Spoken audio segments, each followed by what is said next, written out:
السلام علیکم ورحمۃ اللہ وبرکاتہ۔ مفتی صاحب، آپ سے میرے 3 سوال میں ہیں مفتی نہیں کہ ہوں، جو مفتیوں کے ہے جواب دیتا جیسے ہوں۔ ہم لوگ پیریڈ سے ہوتے ہیں تو اس میں ہم کیا قرآن پڑھ سکتے ہیں؟ جیسے ریگولر ہم لوگ پڑھتے ہیں تو قرآن کریم کو پڑھنے کے بارے میں تو کسی نے بھی ممنوع نہیں کہا ہے حائض عورت کے لیے۔ بہت سارے اہل علم نے یہ ضرور کہا ہے کہ وہ اس کو چھو نہیں سکتی، جبکہ دوسری جانب اس کو چھونے کی اجازت بھی علماء کا ایک بہت بڑا طبقہ ہے جو دیتا ہے، اور وہ یہ کہتا ہے کہ قرآن کریم کو حائضہ عورت پڑھ بھی سکتی ہے اور چھو بھی سکتی ہے، کیونکہ ممانعت کی کوئی دلیل نہیں ہے۔ بہرحال تو اس میں جیسے ہم تلاوت قرآن کی کر سکتے ہیں، کیونکہ جیسے ہم لوگ مدرسے وغیرہ میں پڑھتے ہیں نا۔ ہاں، بہت سارے جو اس طرح کے سوالات ہیں وہ تبھی اٹھتے ہیں جب وہ خواتین جو کہ مدارس میں پڑھاتی ہیں، اب وہ ان ایام میں ہر مہینے کے 7-8 دن کیا کریں گی؟ جیسے حفظ کا مدارس ہے اور جو ہے تلاوت تحسین تلاوت کا ہے، تحسین تو تلاوت اس میں کیا ہم لوگ یعنی ریگولر تلاوت کر سکتے پیریڈ کے جیسے دنوں میں؟ میرے چینل پر ویڈیو تفصیل سے موجود ہے، اس کے بارے میں جو حکم ہے وہ آپ کی خدمت میں، اسے ضرور دیکھ لیجئے گا۔ اور جو بہنیں نہیں بھی جیسے مدرسے میں پڑھتی تو وہ کیسے قرآن پڑھیں پیریڈز کے دنوں میں؟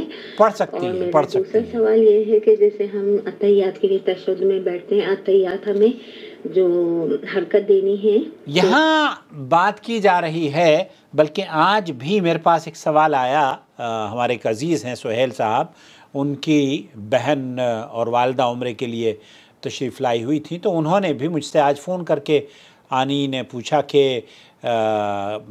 یہ جو خواتین ہیں کیا مسجد میں حیض کے ایام میں جا سکتی ہیں، کیونکہ بچی آئی ان کی اور کچھ چند ایام ہی کا یہاں پر ان کا قیام تھا، اور وہ بیچاری پھر حیض سے ہو گئی، اور پھر اس کے بعد اب کل یا پرسوں ان کی فلائٹ ہے، تو ایسی صورت میں کیا کر سکتی ہیں؟ تو یہی سوال پوچھا جا رہا ہے شیخ عثمان الخمیس سے۔ اہل علم کا اس سلسلے میں اختلاف ضرور ہے، لیکن جو بات زیادہ قوی معلوم دیتی ہے مجھے، وہ آپ کو اس سے اختلاف کا حق حاصل ہے، لیکن یہاں سماعت فرمائیے۔ شیخ، هل يجوز دخول المرأة المسجد وهي حائض؟ ایک حائضہ عورت کے لیے کہ جائز ہے کہ وہ مسجد میں داخل ہو؟ المسجد هذه مسألة خلافية، اس میں اہل علم کے درمیان اختلاف ہے۔ لحديث لا أحل المسجد لحائض ولا جنب۔ یہاں ایک حدیث بیان کی جاتی ہے کہ جنوبی اور حائضہ عورت کے لیے مسجد میں داخل ہونا جائز نہیں ہے۔ وهذا الحديث ضعيف لا یہ حدیث ثابت نہیں ہے، ضعیف روایت ہے، اس سے استدلال لینا درست نہیں ہے۔ يثبت عن النبي لم يثبت عن النبی صلی اللہ علیہ وسلم، یہ اللہ کے رسول صلی اللہ علیہ وسلم سے ثابت نہیں ہے۔ صلى الله عليه وسلم، والثابت هو قول النبي یہاں جو ثابت ہے وہ اللہ کے رسول صلی اللہ علیہ وسلم کا فرمان ہے۔ صلى الله عليه وسلم لعائشة رضي الله عنها جب حضرت عائشہ رضی اللہ تعالیٰ عنہ حج کے لیے آپ علیہ السلام کے ساتھ تشریف لائی تھیں، ما حاضت جب آپ کو حیض کی بیماری ہو گئی، افعلي كل ما يفعل الحاج غير ألا تطوفي۔ آپ علیہ السلام نے فرمایا تھا کہ آپ سارے کام کریں جو حاجی کرتے ہیں سوائے بیت اللہ کے طواف کے۔ تو یہاں اس حدیث سے اس بات کا پتہ چلتا ہے کہ اللہ کے رسول صلی اللہ علیہ وسلم نے حائضہ عورت کو جو ممانعت کی ہے وہ طواف کی، طواف یعنی نماز پڑھنے اور طواف کی تو پابندی ہے، البتہ اس کے علاوہ سارے کام کر سکتی ہے۔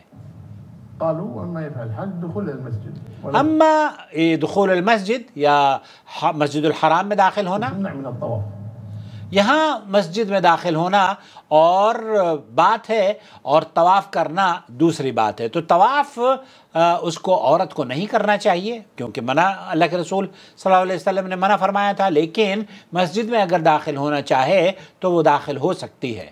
فالصحيح والعلم عند الله أن الحائض يجوز لها دخول المسجد۔ اور صحیح بات شیخ عثمان الخمیس اور کئی اہل علم کا یہ موقف ہے جو کہ مجھے بہت مناسب لگا، میں نے آپ کی خدمت میں اسے شیئر کرنا چاہا، کہ عورت اگر حیض سے ہے تو مسجد میں داخل ہونے پر کوئی حرج نہیں ہے، اور قرآن کریم کی تلاوت کے لیے یا تحسین قرآن کریم کے لیے اگر وہ جاتی ہے تب بھی کوئی حرج کی بات نہیں ہے۔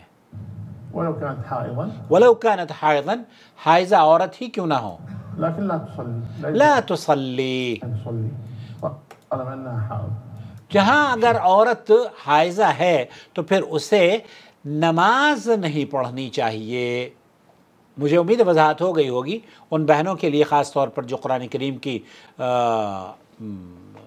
علم حاصل کرتی ہیں یا قرآن کریم پڑھاتی ہیں۔ میرے خیال سے بہن جو سوال کرنے والی ہیں وہ قرآن کریم کی تعلیم اور تربیت کے کام پر مأمور ہیں۔ اللہ تعالیٰ ان کی حفاظت فرمائے، اور اللہ تعالیٰ ہماری بہنوں کو جو کہ قرآن کی شمع روشن کر رہی ہیں، اللہ رب العالمین انہیں عافیت کے ساتھ ان کی خدمات کو قبول فرمائے۔ السلام علیکم ورحمۃ اللہ وبرکاتہ۔ آپ کو میں نے عرض کیا اختلافات جو اس ویڈیو کے اختلاف آپ کو ہو سکتا ہے، لیکن اس کا اظہار بھی آپ کر سکتے ہیں ادب اور شائستگی سے۔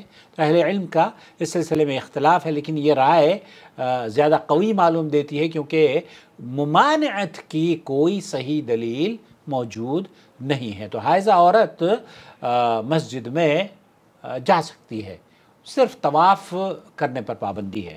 السلام علیکم ورحمۃ اللہ وبرکاتہ۔